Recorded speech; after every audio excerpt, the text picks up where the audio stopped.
എല്ലാ പ്രിയപ്പെട്ട സജ്ജനങ്ങൾക്കും അമ്മമാർക്കും എൻ്റെ ഹൃദയം നിറഞ്ഞ നമസ്കാരം. സ്വന്തം മക്കളുടെ ഭാവി ഓർത്തും അവരുടെ പഠന തടസ്സങ്ങളും ജോലിയിലുള്ള തടസ്സങ്ങളും കണ്ട് മനസ്സൊരുക്കി പ്രാർത്ഥിക്കുന്ന പ്രിയപ്പെട്ട അമ്മമാരോടായിട്ടാണ്. വരും ദിവസങ്ങളിൽ നിങ്ങളുടെ മക്കളുടെ ജീവിതത്തിൽ വലിയൊരു ഭാഗ്യോദയവും അത്ഭുതകരമായ സ്വഭാവശുദ്ധിയും ഉണ്ടാകാൻ ജ്യോതിഷശാസ്ത്രത്തിലും പുരാണങ്ങളിലും പറയുന്ന അതീവ ശക്തമായ ഒരു ആത്മീയ രഹസ്യത്തെക്കുറിച്ചാണ് ഇന്ന് നമ്മൾ സംസാരിക്കുന്നത്. നമ്മുടെ സനാതന ധർമ്മത്തിൽ വ്രത അനുഷ്ഠാനങ്ങൾക്ക് വലിയ സ്ഥാനമുണ്ട്. നമ്മൾ ഭർത്താവിന്റെ ആയുസ്സിനെ തിങ്കളാഴ്ച നോമ്പുകളെക്കുറിച്ചും ശിവരാത്രി വ്രതങ്ങളെക്കുറിച്ചുമൊക്കെ വളരെ വ്യക്തമായിട്ട് കേട്ടിട്ടുണ്ടാവും അല്ലേ? എന്നാൽ പ്രിയപ്പെട്ട അമ്മമാരെ, നിങ്ങളുടെ മക്കളുടെ തൊഴിലിലെയും ജീവിതത്തിലെയും ഏത് കഠിനമായ തടസ്സങ്ങളും ദോഷങ്ങളും അലിയിച്ചു കളയാൻ നിങ്ങളുടെ ജീവിതത്തിൽ ഒരൊറ്റ തവണയെങ്കിലും അതീവ ഭക്തിയോടെ ഒരു വ്യാഴാഴ്ച വ്രതമെങ്കിലും നോറ്റ ഒരമ്മയാണോ അമ്മ? ജാതകത്തിൽ എത്ര വലിയ കഷ്ടപ്പാടുകൾ ഉണ്ടായാലും ഒരമ്മ സ്വന്തം മക്കൾക്കായി വിഷ്ണു ഭഗവാന് മുന്നിൽ സമർപ്പിക്കുന്ന ആ ഒരൊറ്റ ദിവസത്തെ പ്രാർത്ഥന നിങ്ങളുടെ മക്കളുടെ ജീവിതത്തെ എങ്ങനെയാണ് മാറ്റിമറിക്കുക എന്ന് നമ്മൾക്ക് വിശദമായിട്ട് ഒന്ന് നോക്കി വരാം. എല്ലാവരും വളരെ ശ്രദ്ധയോടുകൂടി കേട്ടിരിക്കുക കേട്ടോ. അമ്മമാരെ, ഈ കലിയുഗത്തിൽ നമ്മൾ ഏറ്റവും കൂടുതൽ കണ്ട് സങ്കടപ്പെടുന്നത് എന്താണെന്ന് അറിയുമോ? നമ്മുടെ കുഞ്ഞുങ്ങൾക്ക് കാലത്തിന്റെ മാറ്റം കൊണ്ടോ മോശം കൂട്ടുകെട്ടുകൾ കൊണ്ടോ സ്വഭാവത്തിൽ വരുന്ന വ്യതിയാനങ്ങളാണ് അല്ലേ? എത്രയൊക്കെ കഠിനമായി പഠിച്ചാലും പരീക്ഷകളിൽ പരാജയപ്പെടുക, ഉയർന്ന യോഗ്യതയുണ്ടായാലും ഒരു നല്ല ജോലി ലഭിക്കാതെ മക്കൾ ഇങ്ങനെ അലയേണ്ടി വരുന്ന ഒരു കാഴ്ച കാണുക, കുടുംബത്തിൽ സമാധാനമില്ലാതാവുക, ഇതൊക്കെ ഇന്ന് പല വീടുകളിലെയും കണ്ണീർ കാഴ്ചകളാണ്.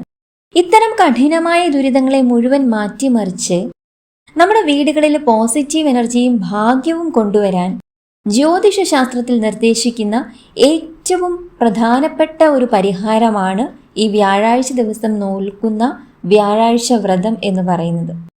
വ്യാഴാഴ്ച ദിവസം എന്ന് പറയുന്നത് നമുക്കറിയാം, സാക്ഷാൽ ശ്രീകൃഷ്ണ ഭഗവാന്റെയും മഹാവിഷ്ണുവിൻ്റെയും അതീവ ചൈതന്യമുള്ള ദിവസങ്ങളാണ്. ഈ വൈഷ്ണവ ശക്തികളെ നമ്മൾ ഒരു ദിവസം മനസ്സറിഞ്ഞ് ഭജിച്ചാൽ അത് മക്കളുടെ ജാതകത്തിലെ ദോഷങ്ങൾ മാറ്റുക മാത്രമല്ല, വിദ്യയുടെയും ഭാഗ്യത്തിന്റെയും വാതിലുകൾ അവർക്കായി തുറന്ന് നൽകുകയും ചെയ്യുന്നു. പലരും ചോദിക്കാറുണ്ട്, സമയം മോശമാകുമ്പോൾ പെട്ടെന്നൊരു ജ്യോത്സ്യനെ കണ്ട് രാശി വെച്ച് പരിഹാരം ചെയ്താൽ മക്കൾ നന്നാകുമോ എന്ന്. അമ്മമാരെ, നമ്മളൊരു കാര്യം മനസ്സിലാക്കണം. നമ്മളൊരു പ്രതിസന്ധി വരുമ്പോൾ ഓടിപ്പോകുന്നതിനേക്കാൾ നല്ലത് നമ്മുടെ മക്കളുടെ ഭാവി സുരക്ഷിതമാക്കാൻ നമ്മളൊരു ബാങ്ക് ചിട്ടിയിൽ പൈസ നിക്ഷേപിക്കുന്നത് പോലെ ദൈവാനുഗ്രഹത്തിന്റെ വലിയൊരു സുഹൃത നിക്ഷേപം ഈ വ്രതത്തിലൂടെ ഭഗവാന് മുന്നിൽ കരുതി വെക്കുക എന്നതാണ്. കുട്ടികൾ ഉണ്ടാകാനും ഉണ്ടായ കുഞ്ഞുങ്ങൾ അതീവ ബുദ്ധിശാലികളായി നല്ല സ്വഭാവത്തോടെ വളരാനും അവർക്ക് ദീർഘായുസ്സും ആരോഗ്യവും ലഭിക്കാനും ഈ വ്യാഴാഴ്ച വ്രതത്തോളം പോന്ന മറ്റൊരു രക്ഷാ കവചം ലോകത്തിലില്ല എന്ന് തന്നെ പറയാം.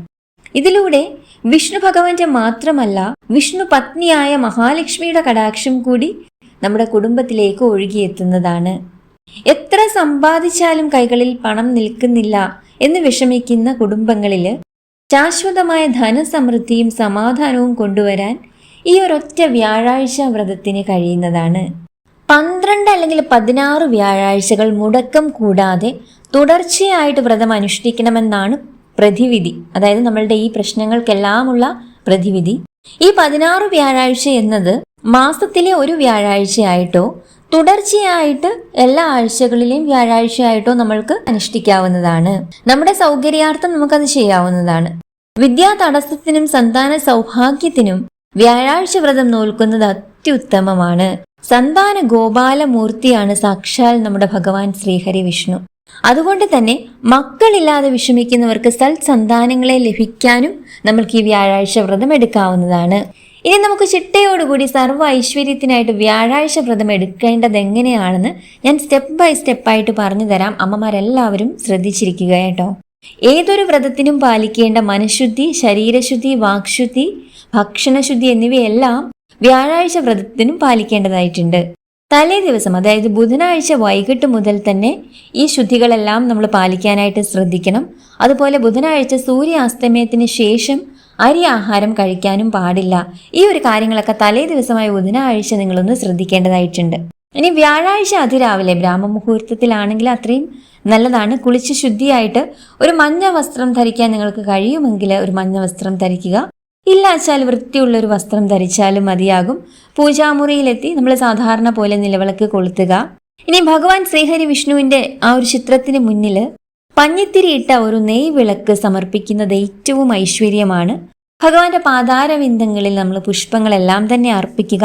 മഞ്ഞ പുഷ്പങ്ങൾ ഉണ്ടെങ്കിൽ ഏറ്റവും ഐശ്വര്യമാണ്. ഇനി ഈ ഒരു സമയത്ത് വിഘ്നേശ്വരനെ ആദ്യം സ്മരിക്കുക കേട്ടോ, സ്തുതിക്കുക. ഭഗവാന്റെ വിഘ്നേശ്വരന്റെ നിങ്ങൾക്കറിയാവുന്ന നാമങ്ങളൊക്കെ ചൊല്ലുക. തുടർന്ന് നമ്മൾക്ക് നവഗ്രഹങ്ങൾ, ആദിത്യൻ, വ്യാഴം എന്നിവരെ ആ ഒരു ക്രമത്തിൽ നമ്മൾ സ്തുതിക്കേണ്ടതായിട്ടുണ്ട്. ഇഷ്ടദേവത, കുടുംബദേവത എന്നിവരെ നമ്മൾ അതിനുശേഷം സ്മരിക്കണം. തുടർന്ന് നമ്മൾക്ക് വിഷ്ണു ഭജനം നടത്താവുന്നതാണ്. ഭഗവാനോട് ഈ ഒരു സമയത്ത് വ്യാഴാഴ്ച വ്രതം എടുക്കാനുള്ള ഒരു അനുഗ്രഹവും അനുവാദവും ഒക്കെ ഈ ഒരു സമയത്ത് നിങ്ങൾക്ക് ചോദിക്കാവുന്നതാണ്. തുടർച്ചയായിട്ട് ഇത്ര വ്യാഴാഴ്ച വ്രതം എടുക്കാനായിട്ടുള്ള നിങ്ങളുടെ ആ ഒരു മനസ്സിലെ ആഗ്രഹം നമ്മൾ പറഞ്ഞു 12 അല്ലെങ്കിൽ 16 വ്യാഴാഴ്ച തുടർച്ചയായിട്ട് എടുത്താൽ ഏറ്റവും ഐശ്വര്യമാണ്. ഇനി എല്ലാവർക്കും അത് സാധിക്കണമെന്നില്ല. എന്താണോ നിങ്ങളുടെ സാഹചര്യം അനുസരിച്ച് നിങ്ങൾക്ക് ചെയ്യാൻ പറ്റുക അത് ചെയ്യുക, അത്രേ ഉള്ളൂ കേട്ടോ. അല്ലാതെ ഈ ഒരു കാര്യത്തിൽ മനസ്സിൽ വിഷമം നിറച്ചുകൊണ്ട് നമ്മൾ ഇതൊന്നും ചെയ്യാൻ പാടില്ല. ചിലപ്പോൾ 12 വ്യാഴാഴ്ച തുടർച്ചയായി എടുക്കാൻ പറ്റാത്ത ഒരു സ്ഥിതി ആണെങ്കിൽ നമ്മൾക്ക് എത്ര വ്യാഴാഴ്ച അടുപ്പിച്ചെടുക്കാൻ പറ്റുമോ അമ്മമാർ അത്രയും വ്യാഴാഴ്ച എടുത്താൽ മതിയാവും. നമ്മളുടെ സാഹചര്യമൊക്കെ ഭഗവാന് നമ്മളെക്കാട്ടിലും കൂടുതൽ നന്നായിട്ട് അറിയാം. അതുകൊണ്ട് ഈ ഒരു കാര്യങ്ങളിലൊന്നും മനസ്സുകൊണ്ട് വിഷമിച്ചിട്ട് ഈ വ്രതങ്ങളൊന്നും നോൽക്കാൻ പാടില്ല. അപ്പൊ ഭഗവാനോട് ആ ഒരു സമയത്ത് പറയുക, ഇത്ര വ്യാഴാഴ്ച എടുക്കാൻ ഞാൻ ഉദ്ദേശിച്ചിട്ടുണ്ട്, മുടക്കം കൂടാതെ ഒന്ന് നടത്തി തരണേ ഭഗവാനെ എന്ന് ഈ ഒരു സമയത്ത് മനസ്സ് നിറഞ്ഞ് നമ്മൾക്ക് ഭഗവാനോടും ലക്ഷ്മി ദേവിയോടുമായിട്ട് പ്രാർത്ഥിക്കാവുന്നതാണ്.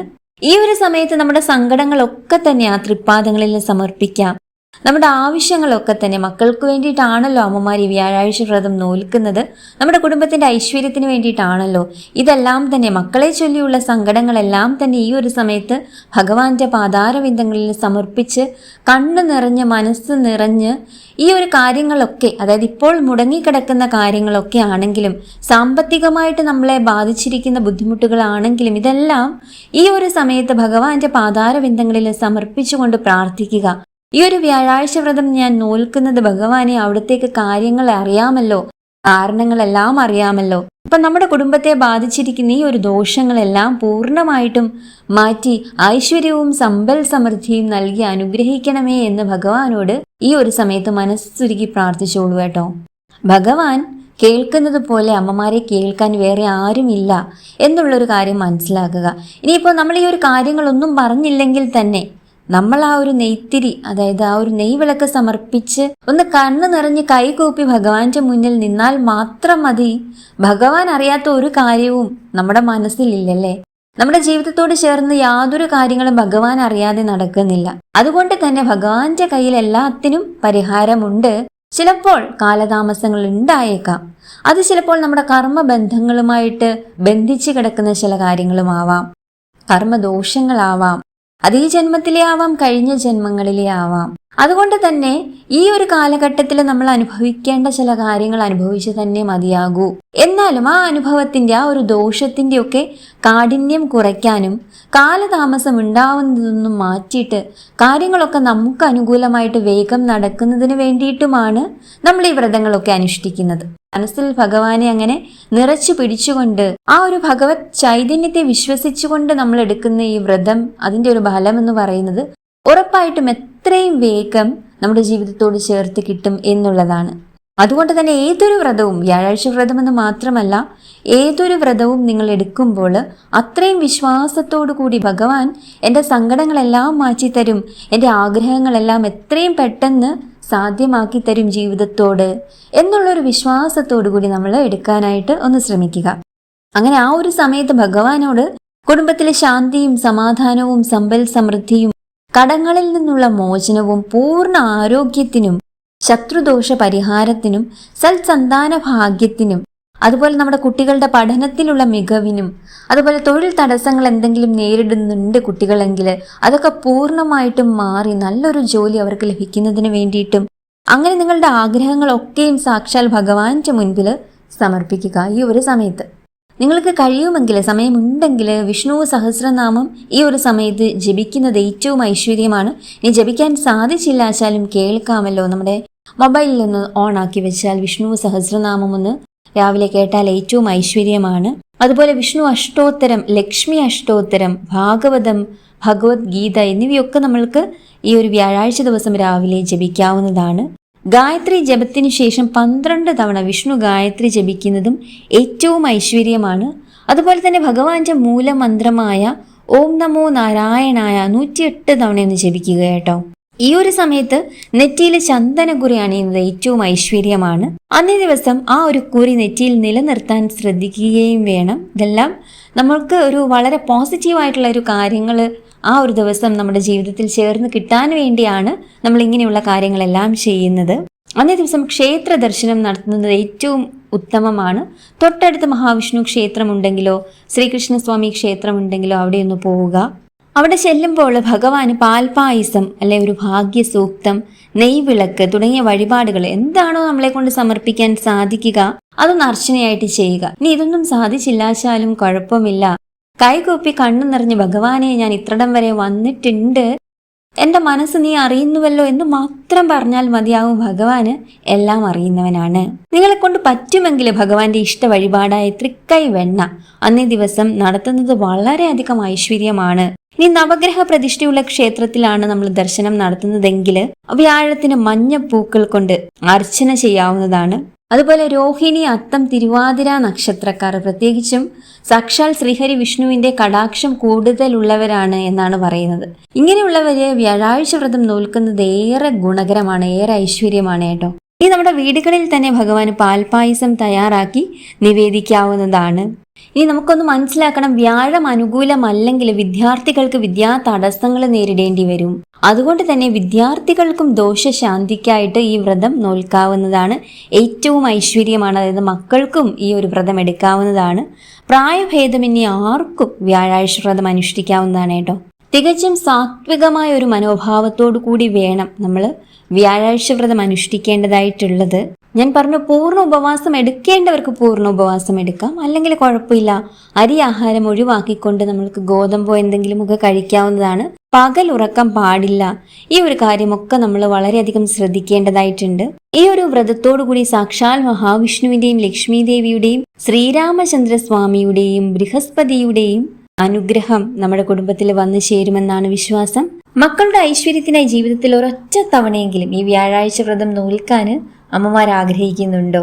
എങ്കിലും നമ്മുടെ കമന്റ് ബോക്സിൽ പൂർണ്ണ ഭക്തിയോടുകൂടി ഓം നമോ നാരായണായ എന്ന് പ്രാർത്ഥനയോടുകൂടി കുറിക്കുമല്ലോ.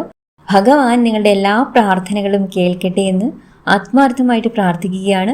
വീഡിയോ ഇഷ്ടമായിട്ടുണ്ടെങ്കിൽ മറ്റമ്മമാർക്ക് ഒന്ന് ഷെയർ ചെയ്ത് കൊടുക്കാൻ മറക്കരുതേ. നന്ദി, നമസ്കാരം, ഹരേ കൃഷ്ണ.